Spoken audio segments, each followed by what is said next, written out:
Mark and Rich, really excited for this one. We got Brian Dutcher, head coach of the San Diego State Aztecs, on with us right now. And I don't want to waste any of your time. I know you're a busy man. You got a big game to prepare for out in the Hawaiian Islands as you look forward to Duke in the first round of the Maui Invitational. But let's talk about last night, 103-64 victory over Texas Southern. And, Coach, you had 6 players with double-digit scoring. What did you feel about your squad as you prepare for some big tests here coming up?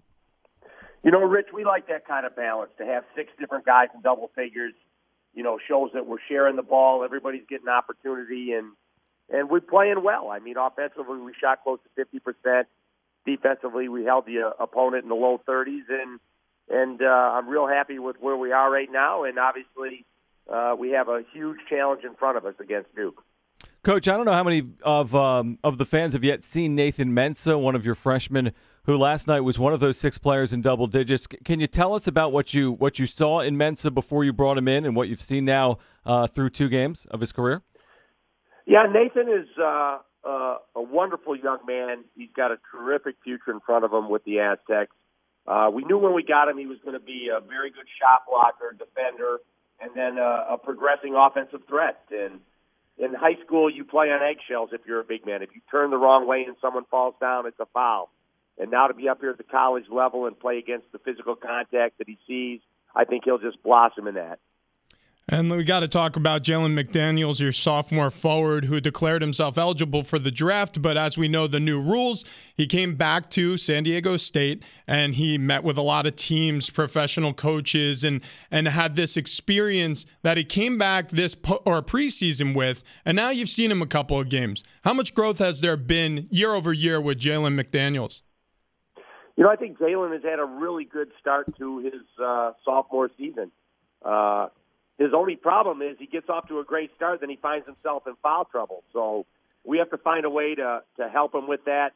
He had 3 fouls in the first half of last night's game, and he got off to a tremendous start, but he limits himself minute-wise because he's on the bench in foul trouble. So we have to find a way to keep Jalen on the floor because he's such an important piece to what we do. Coach, where do you start in preparing for the Blue Devils?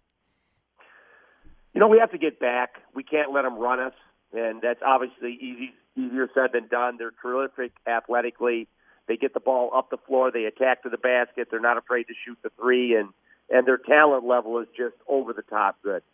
There's been a lot of comparisons now. Zion Williamson to LeBron James, Zion Williamson to some of the greatest teams, or I should say players on some of the greatest teams of all time. Where do you rank him as a talent? I know he's a rare talent, but through the eyes of a guy who's seen the likes of the Fab Five, how do you rank him? Is he one of the best? He's very good. He just plays with such a high motor and energy level that he plays harder than most players on the floor. In 3 games, he's shooting 82% from the field. He's 32 for 39 from the field. So that kind of shooting percentage is unheard of. He's 1 for 3 from 3. So I think we'll try to give him a few more threes and not let him get to the basket on it. Does the hype around Duke, Coach, remind you at all of the hype that surrounded your team at Michigan, that Fab Five team that eventually made it all the way to the championship game and played Duke? I think the Fab Five's hype came with time. I don't think it was immediate. Everybody knew it was a really good recruiting class. I think the Duke hype is over the top already. The expectations are through the roof for this class. They're getting such national attention already. And so they're obviously very good players. They're well coached. Coach K is one of the finest coaches in the country, has been for a long time.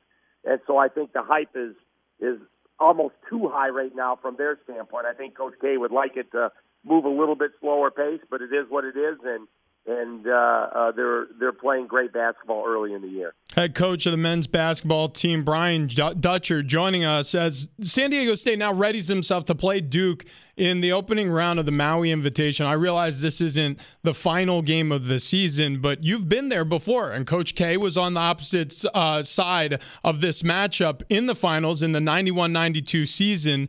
And is there any bad blood there? Now, I don't mean necessarily like you have anything against Coach K, but when you have Duke on a schedule, does it change things for you personally?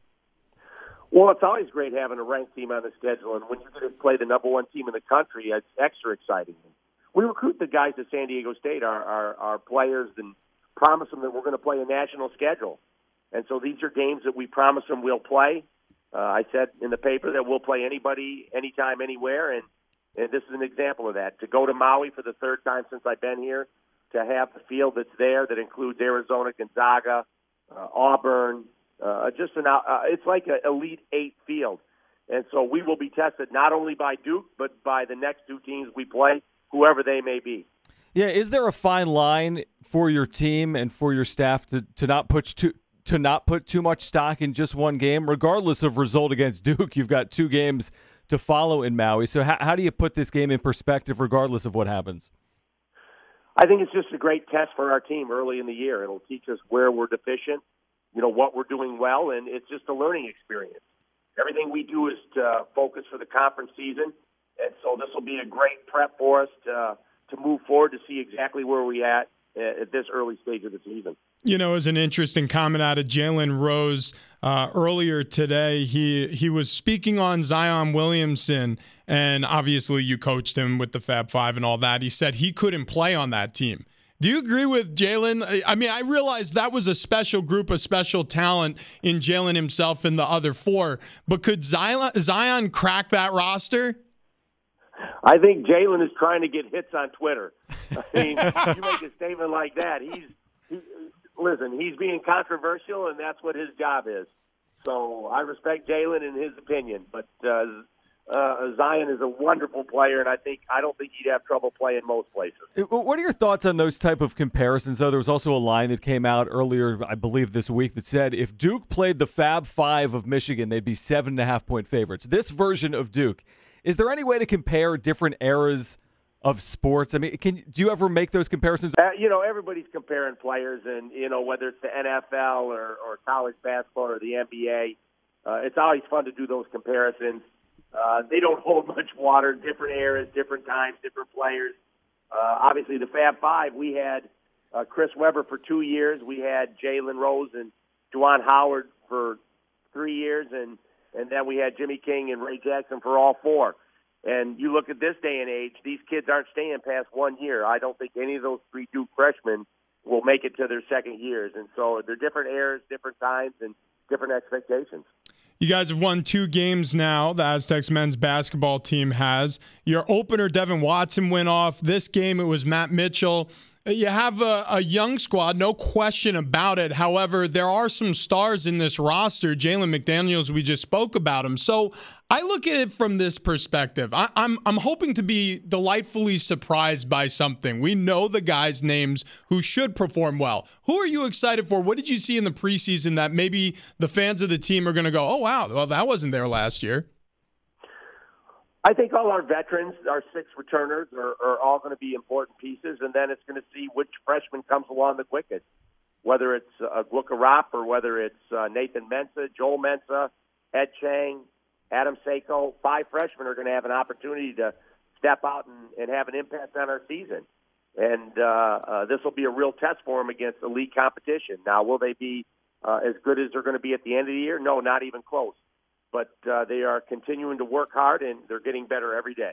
All right, Dutch, I got to ask you about this. You're going to Maui. I realize Duke's waiting for you, and you said Gonzaga. There's a huge field ahead of your team, and you want to come home with the crown. But you going to put your toes in the sand? You got any other plans outside the hardwood? Well, no. When you have 3 games in 3 days, you have less than a 24-hour turnaround in between games. And so it'll be all basketball for me all day and all the time. Thursday, we're going to stay 1 extra day Thursday to enjoy Thanksgiving there with the team, and then we'll be back Friday and back to work. So it's a work trip. I'm hoping the kids get some time to enjoy themselves, but we're there to play and win basketball games. So no Mai Tais, no flower lays. It's just it's a business trip. But hey, Thanksgiving in Maui, I mean, that's not bad. That's pretty darn special. Well, I hope you a special season. I'm excited for the start you're off to, and go beat Duke. Thanks, guys. I appreciate you having me.